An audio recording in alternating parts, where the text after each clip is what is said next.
I had just folded the last towel when the idea first floated into my chest like warm breath in winter. A visit, maybe a stay. My son had said something the last time he called. Quick and distracted between whatever meetings filled his life now. Maybe we'll come stay for a bit. Give the kids a change of scene. It was nothing more than a casual remark tucked between mentions of airport pickups and a forgotten birthday card. But for me, it was everything. I walked into the spare room that evening. The one, with the window that faced the old maple. I pulled back the floral curtain and stood there, letting the soft gold of the afternoon slip across the carpet. Dust motes hung in the stillness like tiny stars. That room hadn't been used in a long time, not really. Sometimes I'd sit there to listen to the radio, or watch the squirrels skip across the garden wall. But mostly, it just waited. Like me, I moved my fingers across the dresser. My late husband's mother had passed it down to us. The drawer still creaked in the middle. I made a note to oil it, and maybe get fresh linens. If he was coming, I wanted the room to feel warm, chosen, not just functional. That night, I sat at the kitchen table and began writing a list. Clean the curtains, order new pillows, pick up. Strawberry jam for the children. I remembered they liked the one with chunks. I even searched online for a small fold-out desk. My daughter-in-law worked from home, didn't she? She might want a place to type, sip coffee. I imagined her there, in the morning light, tapping away with soft music playing in the background. It was silly, maybe, but I felt something stir. Hope. For years, I had let my life become a quiet echo of others. I took joy in their joys. I clipped out pictures of my grandchildren and pinned them to the side of the fridge. I watched Facebook videos they shared, of birthday parties I hadn't been to, school plays I hadn't known about. But this was different. They would come here, to my house, to the rooms I dusted and kept warm. For days I moved through the place as if rehearsing for their arrival. I folded hand towels in threes, one for each of the little ones. I rearranged the mugs to put the cartoon animal ones in front. I even dug out the board games from the hallway closet, brushing off the boxes like relics from another life. I didn't say anything to them, not yet. I didn't want to seem too eager to how that could sound. Instead, I simply prepared. And dreamed. One afternoon, I took out the family recipe box. The index cards had smudges of old flour and jam, corners curled from years of handling. I sorted through each one gently, remembering who had loved what. The lemon poppy cake. He'd loved that when he was little. Used to pick the crunchy edge bits from the pan before they cooled. I found the card and smoothed it down on the counter. I would bake it the night before they arrived. Let the scent fill the house.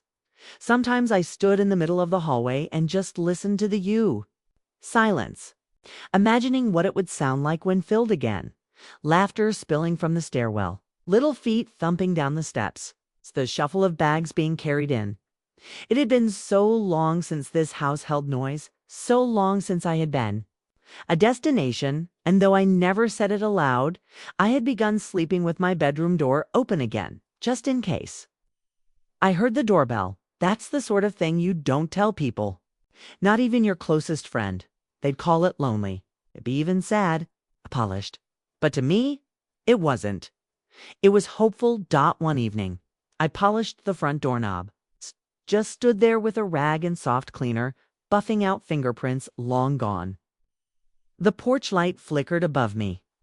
I should have fixed that too, I thought. I ordered new toothbrush holders for the upstairs bathroom. Even bought a nightlight shaped like a moon for the hallway. Children like soft light. I imagined tucking them in, telling them silly bedtime stories, like I used to. Maybe even reading them the books their father had once loved.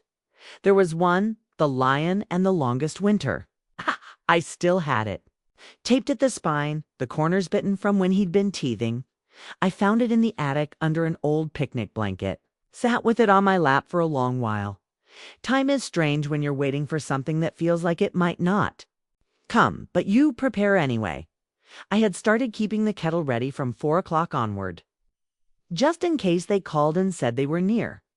Every car that slowed outside made my breath catch.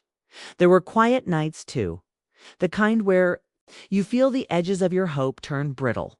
But I held them gently, reminded myself that families are busy, plans take time. Besides, he'd said it. We'll come stay for a bit. And that was enough. Once I practiced opening the door. I know that sounds foolish, but I wanted to make sure the hinges didn't squeak. I opened it slowly, smiling at no one, imagining their faces, tired from travel. She'd say something about the drive. He'd say the house looked exactly the same. The children would rush in. I'd bend down too, hug them. My knees aren't what they used to be, but I'd do it anyway. And we'd sit in the living room, the one I dusted twice this week. And I'd offer tea or juice or cookies from the tin. We'd talk about nothing in particular. And everything. And I would feel included. Not just remembered, chosen. That word stayed with me. I had spent years being convenient. A drop-off point. A polite afterthought, but this felt different. I even printed a small sign for the guest room door. It said, "Welcome home." I didn't hang it. Just folded it and placed it in the top drawer of the nightstand. Hope, after all, is quiet like that. It doesn't shout. Kay waits. And so did I. Every morning I'd fluff the guest pillows and brush imaginary crumbs from the duvet. I'd light a scented candle in the hallway for just an hour, lavender and linen, and then I'd blow it out. The days began to stretch. 1 week became 2, then 3. But I told myself they'd call. Maybe she was finalizing her work schedule. Maybe the children had activities. Maybe he had forgotten, but would remember. I started checking my phone more often. Turned the ringer. Up dots, still nothing, but it wasn't worry. Not yet. It was still hope, just softer now, like something held between fingertips. Or the last light across the maple leaves. The season was shifting. I noticed the breeze smelled different. One morning, I stood at the window and saw the first leaf fall. It landed on the porch, stepped, and curled in the sun. I watched it for a long time, and for the first time in weeks, I didn't turn on the kettle. I just stood there, listening to the silence, wondering if it had always been this loud still. I told myself, maybe tomorrow, maybe the door would ring, maybe they would come. But somewhere deep down, beneath the quiet, a small voice stirred, one that didn't sound like hope anymore. It sounded like doubt. And that, more than the silence, is what made me pause. I used to know the rhythm of his calls. Tuesdays, usually. Or Fridays, if the week had been hectic.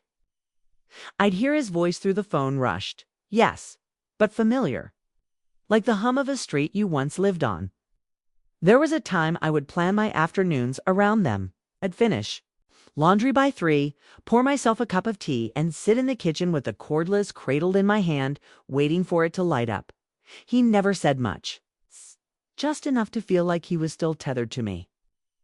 A small thread stretching across cities, wrapped in traffic reports and grocery lists and questions like, have you been taking your vitamins?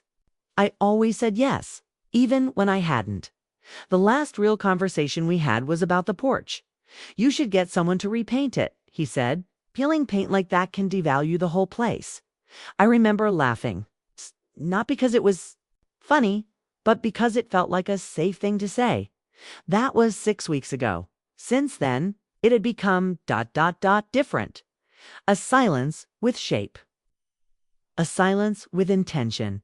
It crept in slowly, the way dust gathers in corners you used to clean often. Then, less than not at all. At first, I filled in the gaps for them. Maybe they were busy. Maybe one of the children had caught a cold. Maybe they were traveling. I told myself anything but the truth. They simply weren't thinking of me. I began checking the call log on my phone more often, even though I already knew it by heart. I scrolled through old messages, reading the same ones over again just to see his name in print. The worst part wasn't the silence, was the remembering of how it used to be. There was a time he'd call just to ask about a soup recipe, or to let me say goodnight to the kids. Once he even Called just to hear me hum that lullaby I made up when he was a boy. The one about the fox who couldn't find his den. I hadn't thought of that song in years. Now, the phone sat still, quiet. A museum piece of a life I no longer occupied. I didn't want to admit it, not even to myself, but I had begun talking. Out loud in the house again, narrating my steps like a tour guide of the forgotten. "Let's check the mail," I'd say softly as I walked down the path. "Well, that'll need a stitch," I'd mutter as I folded a fraying kitchen towel.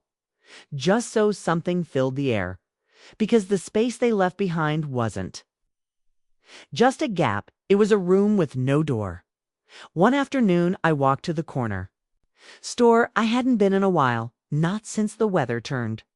Mrs. Langston behind the counter asked if I had the grandchildren visiting again. "Not this month," I said. But what I really meant was, not in many months, maybe never again.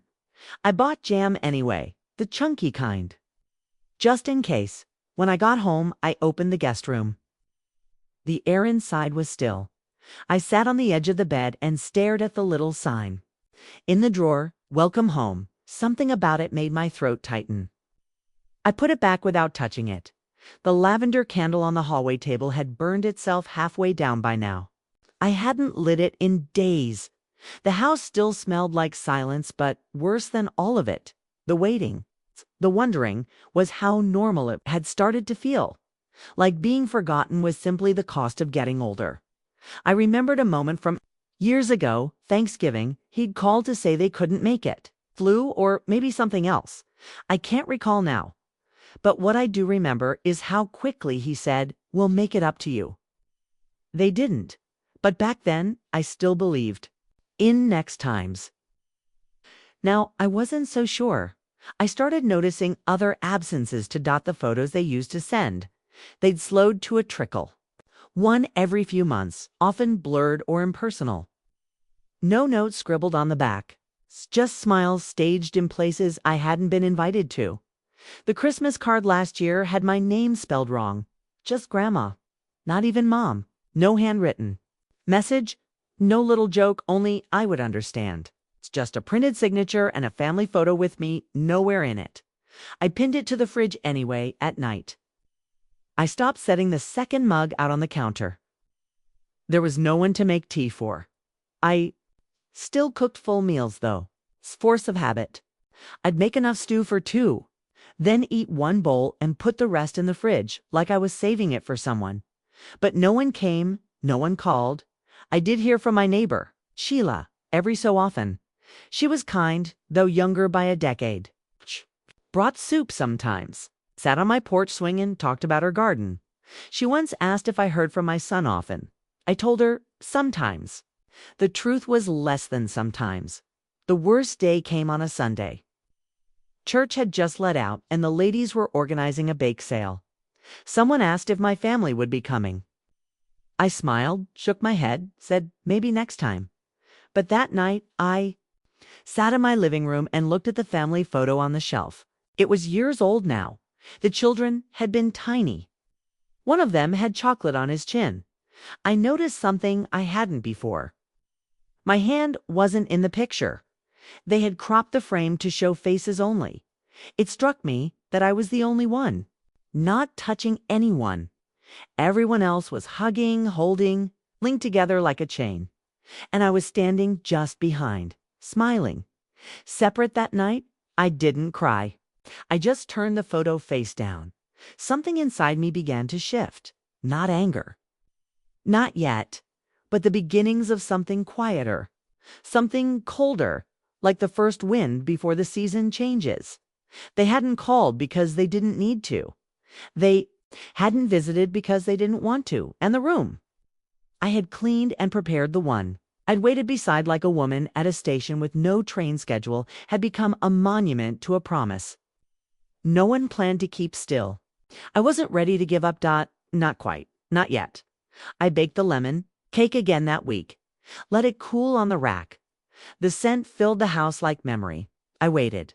But even hope, when stretched too thin, begins to vanish in the light, and I could feel something unraveling, The distance wasn't just in miles anymore, it was in heartbeats, in the stillness of my phone, in the unopened jam jar, and in the way I had stopped checking the door. It started with a photo. I wasn't looking for anything. I had only opened Facebook to check the church's page. They were posting reminders about the soup kitchen schedule, and I had promised I'd bake something for Thursday. But there it was, not hidden, not private, sitting there in the open like it meant nothing. A picture from a beach house, a long balcony, the ocean blurred in the distance, and all of them smiling. My son, his wife, the children, even her parents. There was a caption, "Grateful for time with family. First real vacation in years." I stared at it for a long time, the way you might study a photo of someone you used to love and now barely recognize. It was dated just last weekend, the same weekend I had made lemon poppy seed cake and watered the front lawn in case they showed. I enlarged the image, pinched and zoomed the way my fingers had learned to do over the years, fumbling at first, now second nature. The children looked taller. They wore matching sun hats. Her parents stood behind them, drinks in hand. Everyone smiling in that breezy, golden hour kind of way that people do when the world still revolves around them. There was no room in that photo for me, no mention of where they got the time or the money, only family. And I wasn't in the frame. I stared at that word family and felt something curl in my chest. Not pain, exactly, not yet. Just the beginning of absence reshaping itself into recognition. I scrolled back. There were more photos, a few reels. One of them laughing on the deck. Another of the kids running across the sand, and then I saw it. Her hand holding up a glass of wine in front of a table. My table, the one from my dining room. I blinked, stared harder. It had been refinished, lighter now. But I knew the leg curve. The dent in the corner from when my husband had knocked it with a chair. I knew that would like I knew my own name. It had been in the basement since the remodel. They'd asked to borrow it last year for their new place. They said, just until they could buy their own. But it wasn't in a dining room anymore. It was on the deck of the beach house. Not borrowed. Not protected. Just ... their son - bleached. And UNACKNLGGED, as if it had never meant anything. I shut the laptop, sat in the quiet for a moment, let the images burn behind my eyelids. I didn't cry. Not yet. I made tea instead. Because that's what you do when something shifts. You cling to rituals. But my hands trembled a little as I poured the water later that afternoon. I went through my receipts, the old ones I kept in a shoebox tucked inside the linen closet, not for spying. Just something had tugged at me. Something. About the photo. About her purse in the corner of the frame. A new one. I hadn't seen it before. It matched the coat she wore last winter, the one I had bought her. Pale gray wool. Expensive. I'd found it on sale and wrapped it in tissue. Back then, she'd said she couldn't accept it. Too much, she insisted. But now I wondered what too much really meant. I found the receipt, $380, marked down from $495. I remembered being proud of the deal. I had thought she'd keep it for special occasions.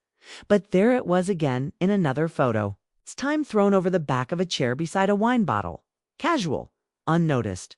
I searched my old texts with her, scrolled through until I found it. Would it be okay if we used one of your cards for a few things this month? Just until our refund comes in. I had said yes. Course I had. It was never about the money, it was about trust.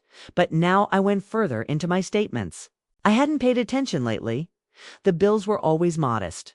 She handled the logins. Said it was easier that way. But something had nudged me awake, so I called the bank. Had them print everything out. The lady at the counter was kind.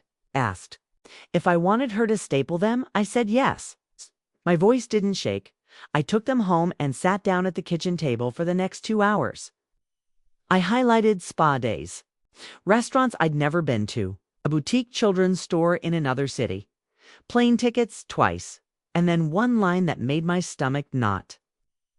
Rental, Seabright Shore Villa 2, 5 nights. It was dated the same week she had texted me. We might stop by depending on how things go. That's what she wrote, depending on how things go. And all the while, we were sunbathing on a balcony with my old table and wine bought on my card. I didn't move for a while after that. I sat there with the papers spread before me like broken glass. That room I'd cleaned. That cake I'd baked, all of it, waiting for people who were never coming. Not because they forgot, but because they chose not to. The betrayal wasn't sharp. It was quiet. Slow erasure. They hadn't stolen from me. Not really. They had simply used my house for storage, my money for leisure, my heart for convenience. I got up and walked to the guest room. The air in there felt different now. Not full of hope. Just hollow. I opened the drawer and took out the sign. Welcome home. I tore it down the middle, folded the pieces, and placed them in the bin. I didn't want to make a scene. I didn't even want revenge. But something inside me went very still, like the water before a storm.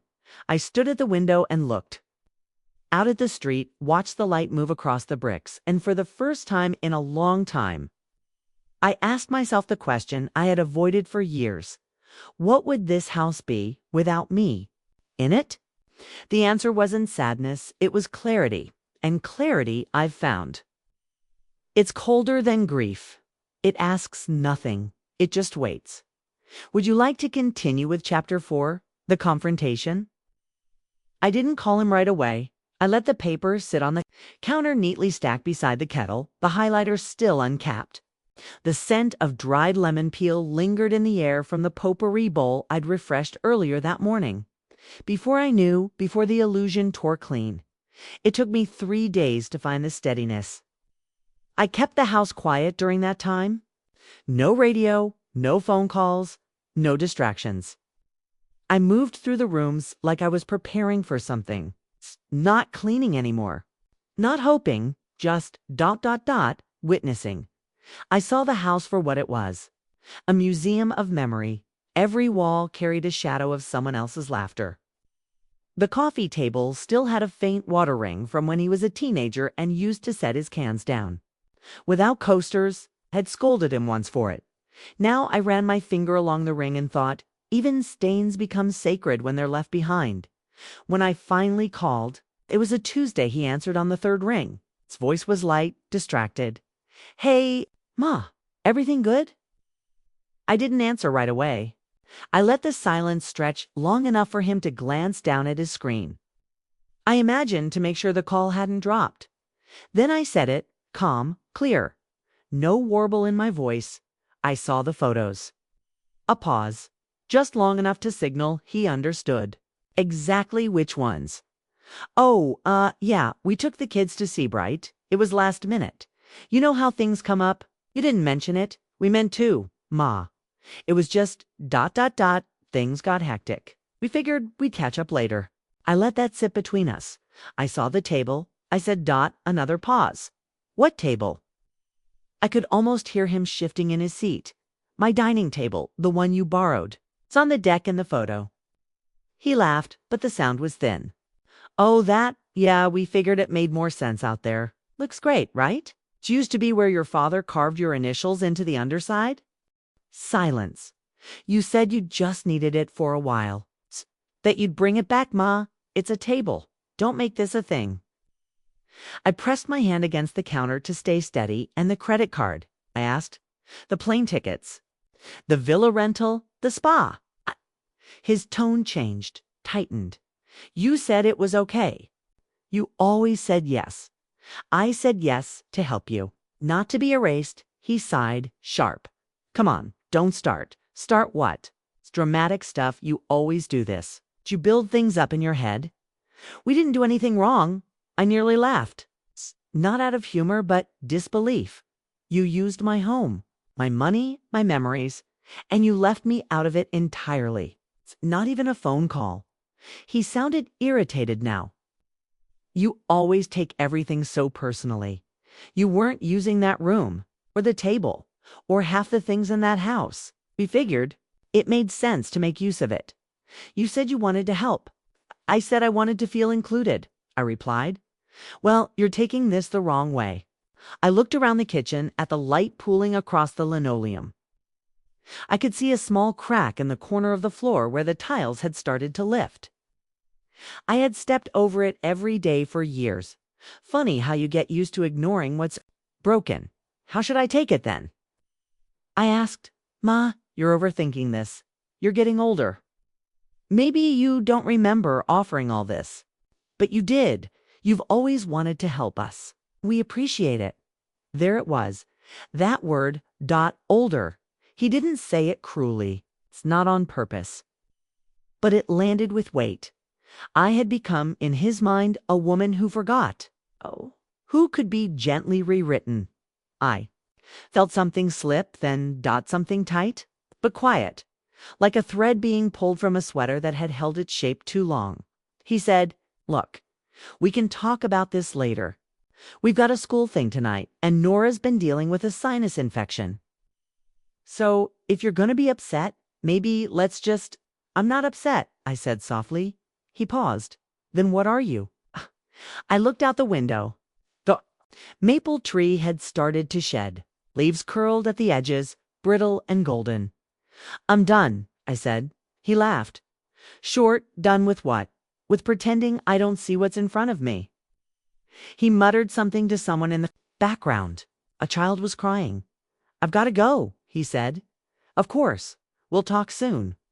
No, I said. We won't. And I ended the call that my hand didn't shake. I placed the phone down on the table and stared at the spot where the call log glowed briefly, then disappeared. The room was quiet again, but not empty. Something had taken its place, not sorrow.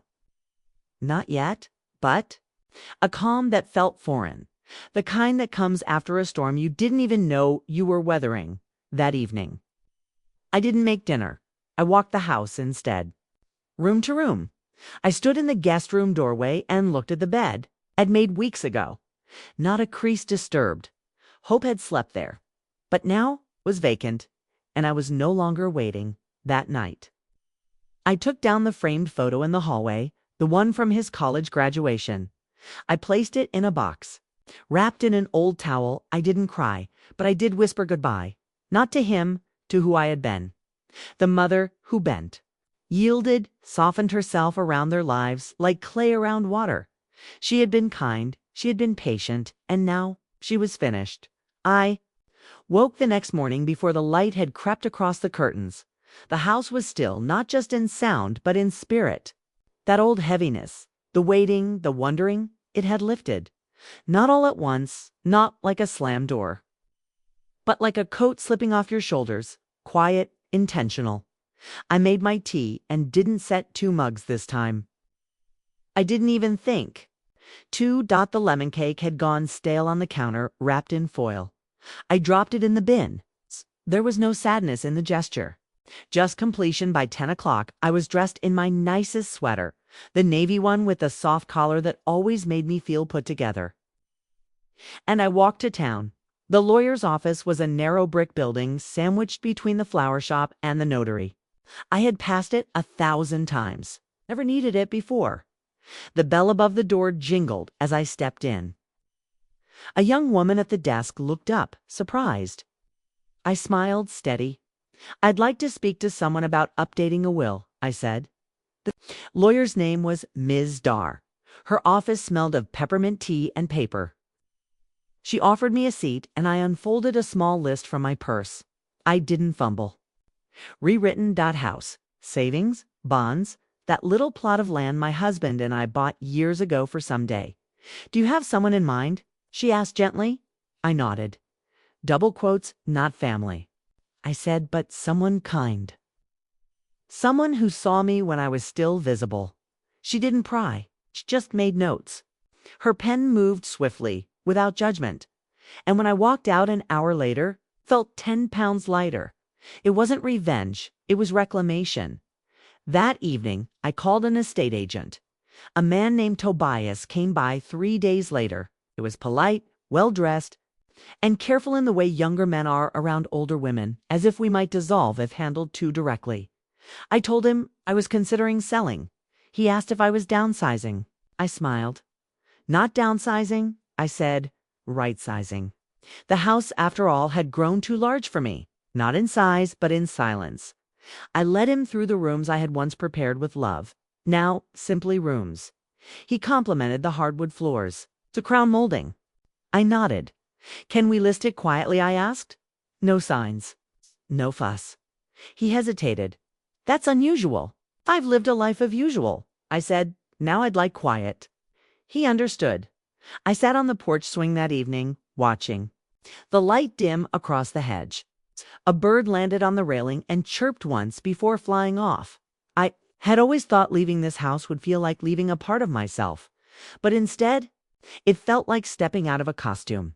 The role of the waiting mother no longer fit. She had done her time now. So I would write a new part. The next day, I called Sheila, my neighbor. She brought over tea and a lemon tart in a white box. We sat in the sunroom, the light catching the edges of her glasses. I'm selling, I said. Her fork paused in the air. Oh, I've rewritten my will too. Taking care of things. She reached out and touched my hand. You're sure? I nodded.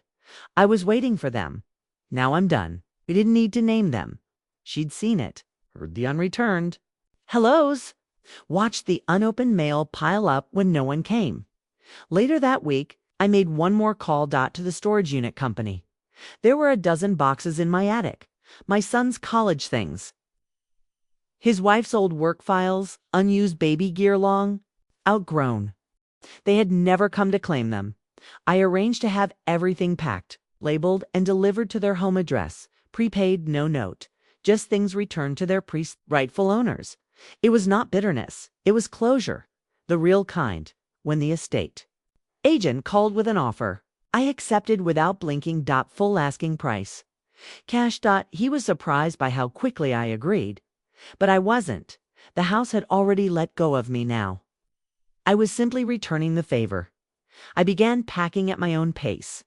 A scarf here, a mug there. I kept what mattered, the recipe cards, the photograph of me and my husband at the state fair, sold wristwatch. Everything else could go, including the guest room lamp they never turned on, including the wedding frame they never replaced. Each item released felt like a breath I hadn't realized I was holding. And as the boxes filled, so did I, not with sadness, but with space, room for something new. A week before the papers finalized, I stood in the center of the hallway and took one last look around. This was the house I had loved. Built, cleaned, prayed in. It had seen birthday, candles, and quiet grief. It had held me. And now it was time to set it down. I didn't leave a forwarding address, not for them, but I did tell Sheila. She promised not to say anything unless they knocked on her door themselves. Will they? She asked. I don't know, I said. But they won't find what they're looking for. My silence would become my signature. The goodbye they never saw coming. The will. Updated. The accounts moved. The deed signed. There would be no confrontation, no angry letter. Only a stillness that answered their noise with peace. That night, poured myself a glass of wine. I turned on music, not low and background, but loud enough to fill the walls, and I danced slowly, softly, with bare feet and no one watching, not out of celebration, but freedom. The life I'd built around others was gone now. I would build one around myself, and for the first time in years, I could hear my own heartbeat. I left before sunrise, not with ceremony, not with farewells, just one suitcase, packed neatly by the door the night before, and a thermos of tea clutched in both hands as the sky yawned open in soft gray. The movers would arrive later that day, along with the key I'd left in a small envelope marked simply, "Welcome." I didn't look back as I stepped onto the porch for the last time. The swing creaked slightly in the wind, not as a goodbye, but as a quiet punctuation, and I walked down the path, just like that. I was gone. No note, no announcement, just silence. My son didn't know. Neither did his wife. They hadn't called again, of course. Not after our last conversation, if it could even be called that. I imagine they thought I was just stewing, waiting for another apology that would never come. That I was sitting by the phone, arms crossed, but heart open, but I wasn't. I was gone and I had no intention of leaving. BREADCRUMBS. True to her word, said nothing. The new address was quiet, small. A town just a few hours north. One bus ride, 2 turns, the street lined with cottages that smelled of pine and aging HYDRANGEAS. My new home was a two-room cottage with white shutters and a garden that needed tending. The woman who owned it before me had painted the kitchen. Walls butter yellow. It glowed in the morning light. There was no grand guest room, no attic filled with someone else's boxes. Just me and the sound of the kettle whistling. I bought myself new towels. Not for guests, just for me. Thick ones. Soft blue, the color of Comdot. I hung a wind chime by the back door. It sang every time I stepped out to water the potted rosemary I'd placed by the window, the first week. I didn't speak to anyone, not out of sadness, but choice. I let the silence be mine. I read. I listened to music that didn't remind me of anyone. I cooked for one, and it was enough. A few days later, I went to the local library and got a card. The woman behind the desk smiled when I said my name. No family in town. She asked, friendly. No, I replied, not anymore. She nodded, not prying. There was something freeing in that. I was just a woman, not someone's mother. Not someone's burden, just me. In the weeks that followed, I changed my phone number. The old one had rung 3 times since I'd left, all from him. I didn't answer, let the rings echo into nothing. I imagined the first call was confusion, the second, concern, the third, maybe a touch of panic, but by the time he realized I wasn't going to pick up, I had already packed away that lifelike winter coats folded into boxes. Marked, not needed anymore. I didn't need to hear his voice, not to punish him, but because there was nothing left to say. My disappearance wasn't loud, it wasn't cruel, it was surgical. Clean, precise, he had told me once. You don't even use that room? And now he never would again. The house was gone. The locks changed. The mailbox emptied, and I had taken the deed with me and all the pieces of myself that had once been scattered in corners of his convenience. He texted, "Where are you? Are you okay?" I read it, deleted it, then blocked the number. I didn't need to explain peace to people who mistook kindness for weakness. I didn't vanish to punish. I vanished to live. One evening, as I was sweeping the front porch of my new place, a girl from 2 doors down walked past with her dog. She paused, smiled. "You just move in?" I nodded. "Yes, a few weeks ago, you here alone." I hesitated, then nodded again.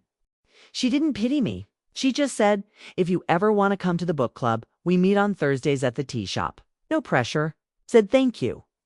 And that night, found myself smiling into my cup.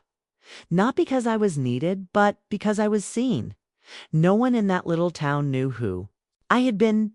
They didn't know I'd once waited by the window for people who didn't come. They didn't know I'd once baked cakes for birthdays I wasn't invited to. All they saw was a woman in a cozy sweater sitting on a porch swing with a good book and a life of her own. They didn't know the silence behind her, only the presence in front of them.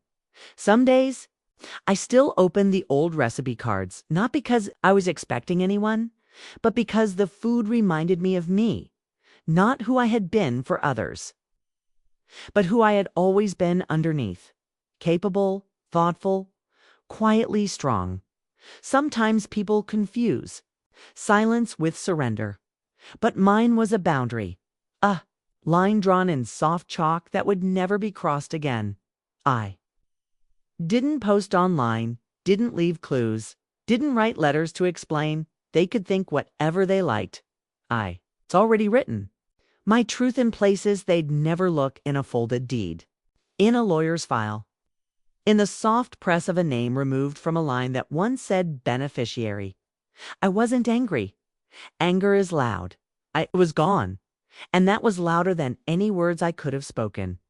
The last thing I packed before I left the house was the old photo of my husband and me, arms around each other. Long before the world got noisy, it sits now on my mantel, next to a candle, a small ceramic bird, and a single card that reads, "You do not have to be everything to people who make you feel like nothing." The wind chimes sing in the morning, and I hum as I water the rosemary. No more room to be erased, no more permission needed. To breathe, it's been nearly a year now. I wake when I please. I eat when I'm hungry.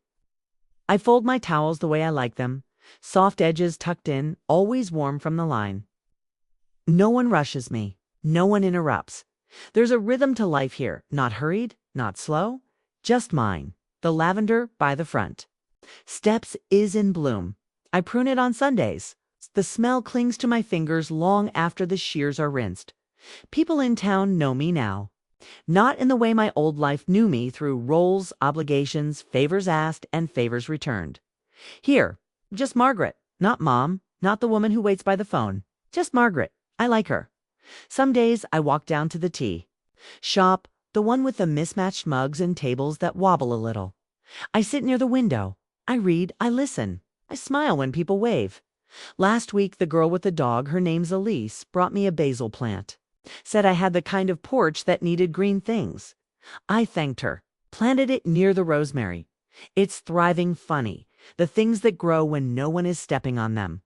I've started wearing lipstick again, not for anyone else, just for me, a soft plum color that makes me feel like I still matter when I catch my reflection in shop windows.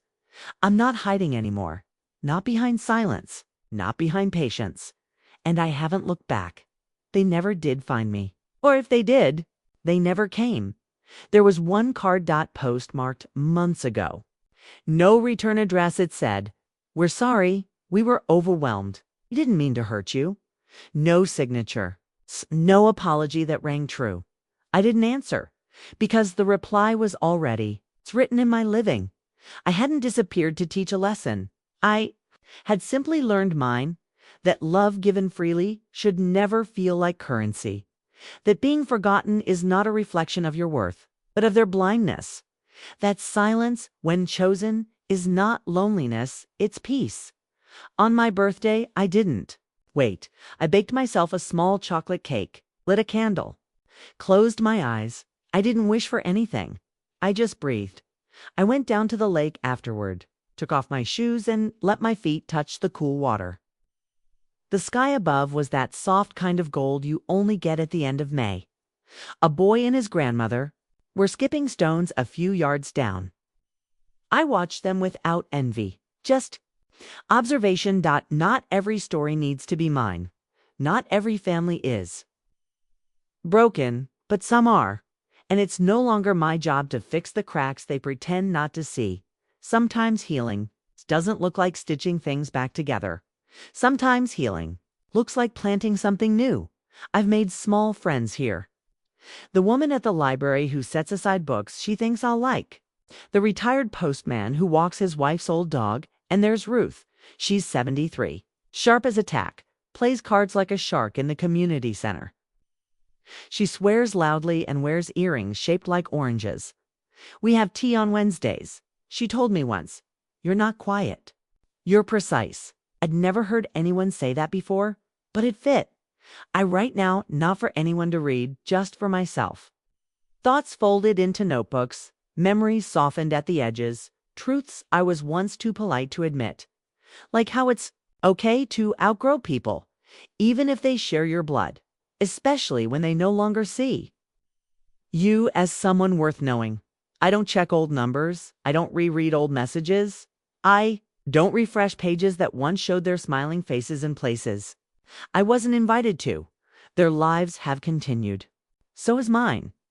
But mine feels like it belongs to me now. And that is no small thing. The other day, Lisa's youngest knocked on my door holding a crumpled drawing, a house with flowers, a sun, and a woman in a purple dress. She said, "That's you." Lisa smiled. I took the paper gently, hung it on my fridge with a seashell magnet. It was the first time in years someone had drawn me into the center of something, and they hadn't asked for anything in return. Some evenings, I sit on the back step with a cup of peppermint tea. The air is cooler now. I watch the wind move through the rosemary. Listen to the distant hush of the lake. I don't feel invisible here. I feel rooted. Sometimes people ask if I miss them, the old family, the house. And the answer is not simple. I miss what I thought they were, but not what they showed me. I miss the idea of them, the warm Christmases, the tight hugs, the phone calls just to check in. But those were mine, not theirs, so I carry them. Quietly now, not as burdens, but as lessons. This morning I baked the lemon poppy seed cake, not for guests, not for memory, just because I wanted the house to smell sweet. I poured myself a cup of tea, sat by the window.